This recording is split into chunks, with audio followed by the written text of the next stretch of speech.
When Congress returns from its recess in September, Democratic and Republican members should join together in a vote to censure President Donald J. Trump for conduct unfit for the American presidency and in violation of the principles of our country.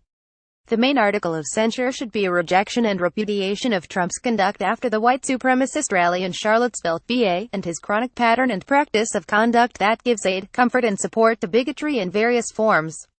The second article of censure should repudiate Trump's repeated praise for foreign dictators, his refusal to unequivocally accept that Russia aggressively intervened in our 2016 election, his grotesque attacks against American intelligence services when he compared them to Nazi Germany, and his attacks against our free press, which he called the enemy of the people. The third article of censure should condemn Trump's shameless use of the presidency to market properties he owns and maximize the money he makes, which may well violate the Emoluments Clause of the Constitution and certainly demands a formal repudiation by Congress.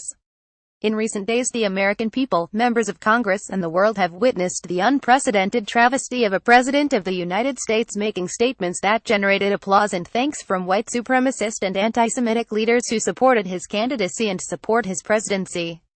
Yesterday, before Trump made his latest comments, I wrote in The Hill that the president refuses to unequivocally condemn racists and bigots because he considers them to be a valuable part of his political base. Then, during those comments, Trump confirmed this suspicion and more, and the praise he received afterward from racists and bigots was one of the darkest moments in the history of the presidency. Understand the enormity of the ominous truth that outright racists are proudly boasting today that they have a friend and supporter in the President of the United States. For this the president should be censured, repudiated and condemned by members of the House and Senate. When Trump attacked American intelligence services and called them Nazis for trying to defend America from Russian aggression against our democracy, he soiled the presidency in a manner that no previous commander-in-chief has ever done. For this he should be censured by a vote in the Senate and House. When Trump made his ignorant and racist-friendly comments after the tragedy in Charlottesville, he soiled the presidency and divided the nation in ways that are unworthy of any leader of our nation.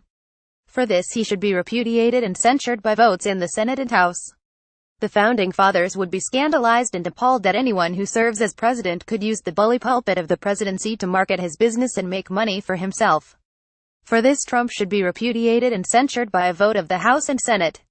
Never before in my career, working at high levels in the House and Senate and as a columnist in recent years, have I witnessed so much difference between what politicians say publicly and what they believe privately.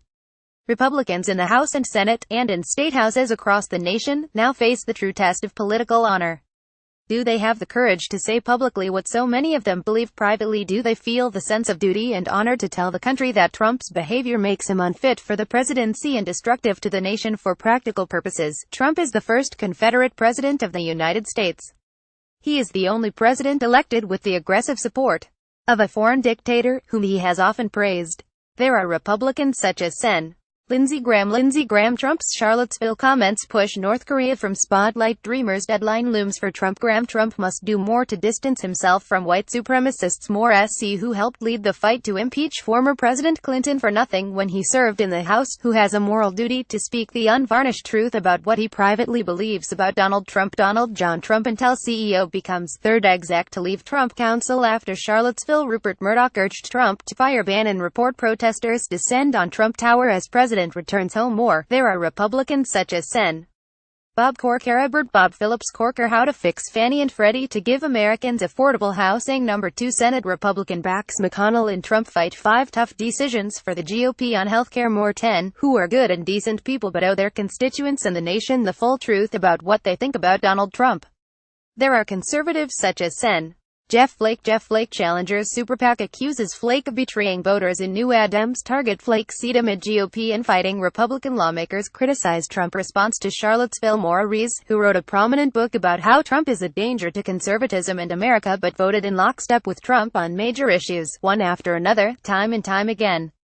Will Flake begin acting like the check and balance against Trump he claims to be in his book, or will he continue to act like Trump's poodle on the floor of the U.S. Senate? There are more moderate and temperate Republicans, such as Sen. Susan Collins no. 2 Senate Republican backs McConnell and Trump fight the fight to protect the Affordable Care Act. ISNT over the real litmus test is whether pro-life Democrats vote for pro-life legislation more Maine, who should consider whether it is time for them to leave the Republican Party, either crossing the aisle to become conservative Democrats or becoming pure political independents and joining the resistance to Trump without reservation. When Congress returns from its recess in September, Republicans should join Democrats in the House and Senate to vote for a resolution to censure President Trump. In a secret vote that reflects the conscience and conviction of members of the House and Senate, this resolution of censure would be overwhelmingly approved with considerable Republican support. There is a time and place for leaders of integrity to make a stand. After Trump's reprehensible behavior in recent days, now is the time and this is the place. Brent Budowski was an aide to former Sen. Lloyd Benson D. Texas and former Rep. Bill Alexander Dark, then Chief Deputy Majority Whip of the House. He holds an LL.M. in international financial law from the London School of Economics. The views expressed by contributors are their own and not the views of The Hill.